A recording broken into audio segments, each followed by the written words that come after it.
So, in the beginning of episode 2, it described how Allison had been working on Smallville for 10 years, and 2011 ended when Allison was 28 years old. She had been living between Vancouver and Brooklyn, New York, where she had a brownstone.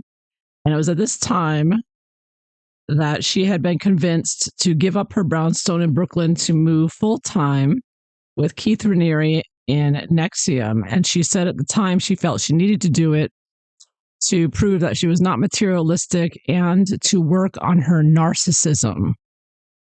So she had been by NXIVM, diagnosed as narcissistic, and she accepted that label. And she admits that she had a difficult relationship with women, ostensibly because of her life in acting as an actress, competing. Allison said, quote, she had an ugly feeling of competition towards women. So to try to overcome that, she became heavily involved in a NXIVM program called JNESS, which was a subset of NXIVM for women that pushed women being subservient and other stereotypes. Her mother, now this is interesting. So she admits that she does have ugly feelings towards women. And of course, her victims that she was a master over who were gave victim statements in court confirm this.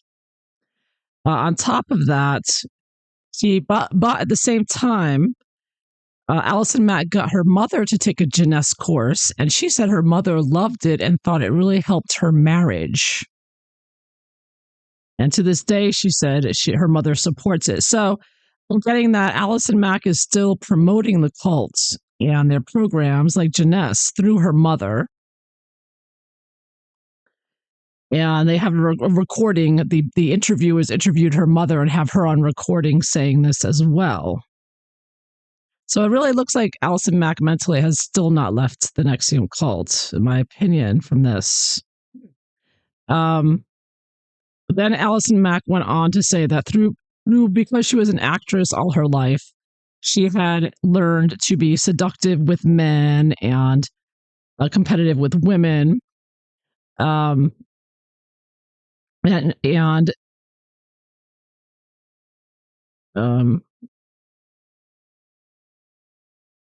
She also, so this is following up with first, the reason I think she hasn't mentally left the cults. Number one, she wants to be a therapist like Nancy Salzman. Number two, promoting JNESS. And JNESS, besides pushing subservience, they pushed restrictive dieting, because the idea of JNESS is that women are too indulgent, so they need to diet and reduce their calorie count, which, of course, NXIVM was known for, restricting calories to like 600 calories a day, starving the women, which is part of their programming, it appears. So then she spoke about how the DOS slaves, which was the really oppressive personal slave group of Keith Raniere that she became a part of, and she explains it away that to sympathize with Keith, in my opinion, she explains that the reason Keith started this is because one of his long-term partners, Pam Cafritz, was dying of cancer and it took 3 years. And she claimed that when this was happening, Keith was so distraught and he needed more control. So he started this DOS group, and this is where the branding happened.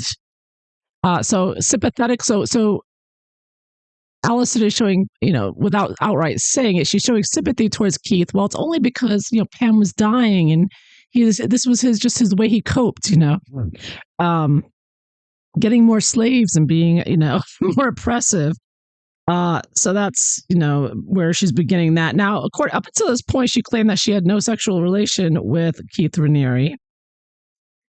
But she claims that a woman named Dani, which I think she's referring, I'm almost 100% that she's referring to Dani Padilla, who was a fellow DOS slave and also a partner with Keith Raniere. They used a lot of sex toys or BDSM, and there's an article about that on Frank Reports where they had very intense, sessions there on top of everything else with the DOS there. But one more thing. So she claims that that's the only reason she got involved with Keith. It wasn't Keith that seduced her.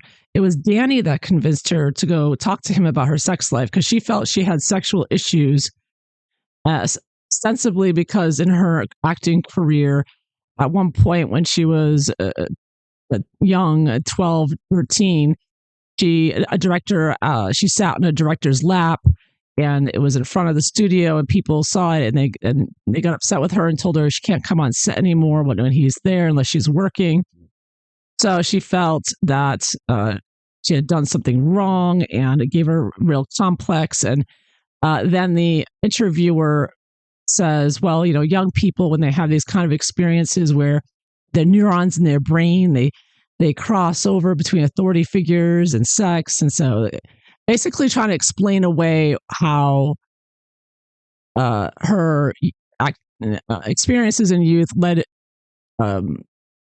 Allison Mack allegedly to get involved with this cult and Keith Raniere and doing the things she did. So a lot of backstory for Allison Mack to try to explain away her behavior or justify it without blaming Keith, right? I mean, I think she's still trying to make him seem sympathetic indirectly with these stories. One more interesting thing. So besides her admitting that she had an ugly feeling of competition towards women, she also admits that she got the nickname Little Dictator because she claims that ever since she was a small child that she had this, what she called a fire within her, that whenever she really wanted something, she would make it happen. She would become very adamant and demanding, like a little dictator. And she said, when she was young, playing games with her brother, if he didn't do what she told him, then the little dictator would come out, like almost like it was an alter ego or something. And so Allison Mack blames this on her activities that sent her to prison. So again, trying to explain away her abusive, controlling behavior that she exhibited in NXIVM towards her own personal slaves.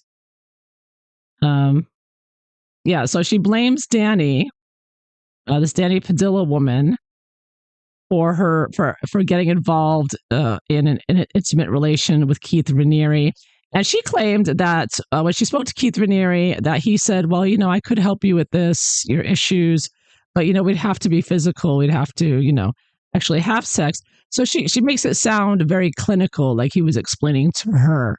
Like he didn't hit on her. He wasn't being creepy. She explains it as very scientific, like I told him I had these issues because of, my past history with sexual relationships, not being comfortable. And she said, she said that Keith Raniere said, well, I could help you, but we would have to be intimate. And it was like all matter of fact sort of about it seems.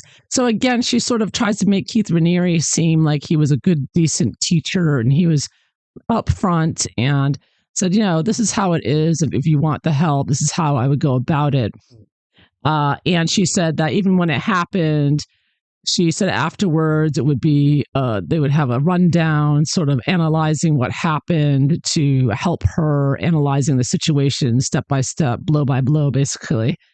So again, I don't sense that Allison has left the cult at all. She's still portraying Keith Raniere in the most sympathetic light. She's just trying to justify all of her actions and behaviors and blaming it on childhood experiences. She's blaming other people for her, activities and getting involved in what she did with Keith Raniere specifically. She's still praising NXIVM groups like the JNESS female group. Yeah, so yeah, she's still. This definitely is her trying to explain away her guilt. She accepts guilt for her activities, but she blames it away as, it's not really her fault because of all X, Y, and Z from her past. And she's still very much I think, a supporter of NXIVM. So that is the end of episode 2.